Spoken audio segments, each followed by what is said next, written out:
சீரியல்களின் full எபிசோடுகளை Sun டிவியில் ஒளிபரப்பான உடனே எக்ஸ்க்ளூசிவாக சன் நெக்ஸ்டில் மட்டும் ஃப்ரீயா பாருங்கள். மீனா, ராமுவுக்கும் பொண்ணு பார்க்க ஆரம்பிச்சிட வேண்டியதான்.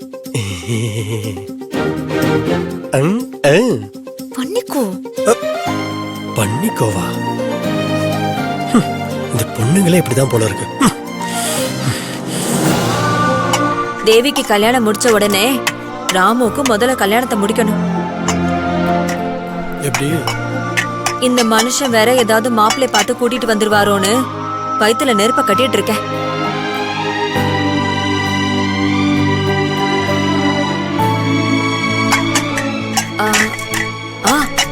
மீனா, சொல்ல மறந்துட்டேன். சொல்லுங்கம்மா. கஸ்தூரி சொன்னா என் அண்ணன் ஆசாரி ஒருத்தரை வர சொல்லிருக்காராம். எதுக்குமா? வாசக்கால் ஜன்னல்லாம் ரிப்பேர் பண்றதுக்கா? அதை ஏமா மீனா கிட்ட சொல்றீங்க? என்கிட்ட சொல்லுங்க. நானும் ஆசாரியும் சேர்ந்து வீட்டுல இருக்கிற எல்லா பழைய ஜன்னல்களையும் மாத்தி புதுசாக்கிறோம். நான் சொன்ன ஆசாரி ஜன்னலு கதவு செய்யற ஆசாரி இல்ல, நகை செய்யற ஆசாரி. கஸ்தூரியோட பழைய நகையெல்லாம் புது டிசைனா மாத்த போறாளாம். என் நகையும் தேவிக்கு எடுத்து வச்ச நகையும் கொஞ்சம் இருக்கு, அதையும் கொடுத்து புது டிசைனா மாத்திக்கலான்னு இருக்கேம்மா. மீனா, நீ சிட்டில படிச்ச பொண்ணு. அங்க இப்ப இருக்கிற காலத்துக்கு ஏத்த மாதிரி புதுசா நிறைய டிசைனை பாத்திருப்ப. நீ பார்த்ததுல நல்ல டிசைனா பார்த்து சொல்லு. அதே மாதிரி செஞ்சு தேவி கழுத்துல போட்டு அழகு பாப்போம். சரிங்கம்மா. இப்போ ட்ரெண்ட்ல இருக்க மாதிரி நல்ல லேட்டஸ்ட் டிசைனா பார்த்து சொல்றேன். சரிம்மா. அம்மா, என்னடா? என் கழுத்தும் ஃப்ரீயா தான் இருக்கு. அதுல லேட்டஸ்ட் ட்ரெண்ட்ல ஒரு 2-3 போட்டு என்னையும் அழகு பாருமா. டேய், உனக்கு தான் ஏற்கனவே எடுத்து கொடுத்துருக்கோம்லடா. என்னத்த எடுத்து கொடுத்தீங்க? தாத்தாவோட ஒரு பட்டை செயின் ஒண்ணு எடுத்து கொடுத்தீங்க. மா, அது மாட்டுக்கு போடுற மாதிரி அவ்வளவு பெருசா இருக்குதுமா. அதை போட்டுக்கிட்டு இந்த தெருவுல இருந்து அடுத்த தெருவு கூட போட்டு போக முடியல. பசங்க எல்லாம் கிண்டல் பண்றாங்கம்மா. ஆமா, எனக்கும் கியூட்டா அழகா மாடர்னா கெத்தா சும்மா அழகா நச்சுன்னு ஒரு செயின் கழுத்துல மாட்டுற மாதிரி போட்டீங்கன்னா நான் அதை அப்படியே ஸ்டைலா போட்டுக்கிட்டு அப்படியே ஊரு சுத்தி வருவேன்ல. இல்லம்மா, நான் எனக்காக சொல்லமா. நீ எடுத்து கொடுத்த செயினை போட்டுட்டு போய் 4 பேர்கிட்ட பாருங்கடா என் செல்லாமா எனக்காக எடுத்து கொடுத்துருக்காங்கன்னு சொல்லி பெருமையா அவனை பத்தி சொல்லுவேன்ல, அதுக்காகத்தாமா. டேய், அப்பா எங்க இருக்காருன்னு போய் பாருடானா. என்கிட்ட வந்து தங்கம் எங்க வைரம் எங்கன்னு கேட்டுட்டு இருக்க, போடா. ஐயோ, இந்த குடும்பத்தோட ஆளுங்க கூட ஒன்னா சேர்ந்து டிஸ்கஸ் பண்ற அளவுக்கு வந்துட்டியா?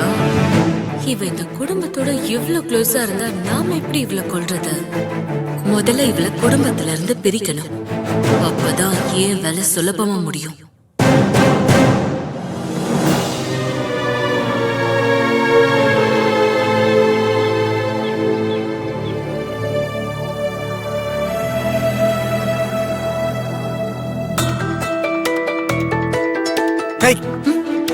ரொம்ப நேரம் வந்து இல்ல, 20 நிமிஷம் ஆச்சு. கவலைப்படாத தேவி, உன்னை சீக்கிரமாவே கல்யாணம் பண்ணிக்கிறேன். எனக்காக சொல்றியா இல்ல நான் நகை கொடுத்ததுக்காக சொல்றியா? என்ன தேவி இப்படி கேட்ட? நான் சும்மா விளையாட்டுக்கு தாண்டா சொன்னேன், கோச்சுக்காதடா. போடி, அசிங்கப்படுத்திட்டல. சாரிடா.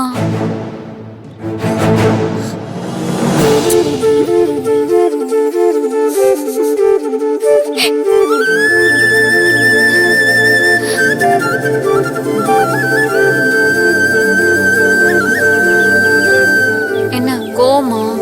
பின்ன நகை கொடுத்தேன்னு சொல்லி காட்டுற மாதிரில இருக்க நீ பண்றது. சொல்லி காட்டலடா, சும்மா விளையாட்டுக்கு தான் சொன்னேன். நானே தானே வந்து கொடுத்தேன், அப்புறம் எதுக்கு நான் சொல்லி காட்ட போறேன்? என் கணேசன் செல்லத்துக்கு நான் கொடுக்காம வேற யார் கொடுப்பான்? சரிதானே?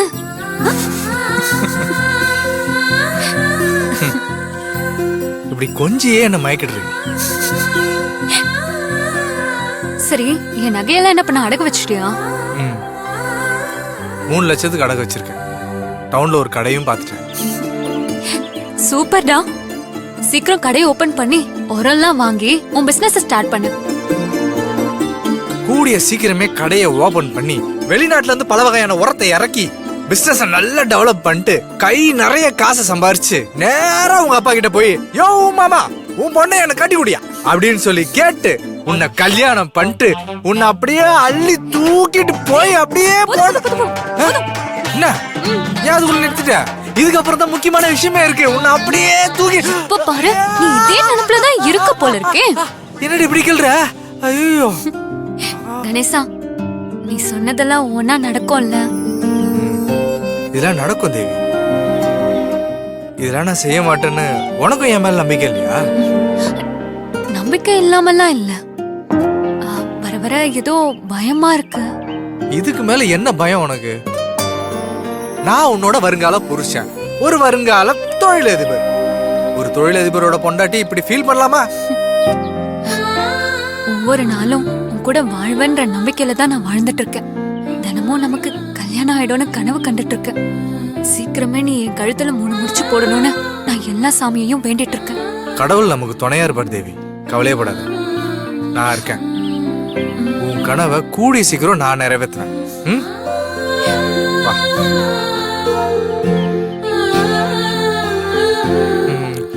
அம்மா, உன் நகையை பத்தி வீட்டுல எதுவும் கேட்டாங்களா? கேட்க மாட்டாங்க. அவங்க எப்பவாவதுதான் பீரோல இருக்க நகைய பார்க்க சொல்வாங்க. அப்போ கூட நான் தான் பார்த்து சொல்வேன். ஏதாவது கேட்டா இருக்குன்னு சொல்லி சமாளிச்சிடுறேன். சரி, பாத்துக்கோ. வீட்டுல இருக்கிற யாருக்குமே சந்தேகம் வரக்கூடாது.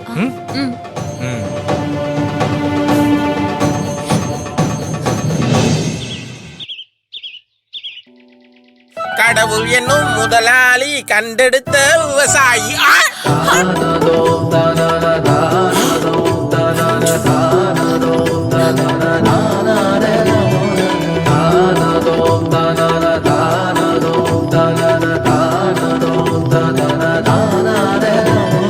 பூக்கள் பூக்கும் தருணம் ஆருயிரே பார்த்ததாரும் இல்லையே.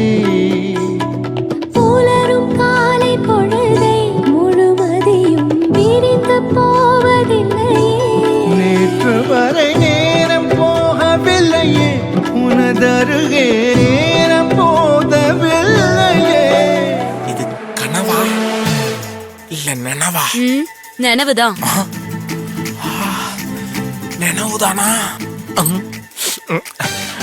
அடிக்கடி கனவுலதான் இடிச்சுக்கிட்டு இருந்த, நிஜத்திலையும் நடக்குதா?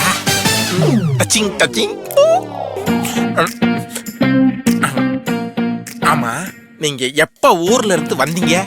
Tell me. இன்னைக்குதான் வந்தேன்.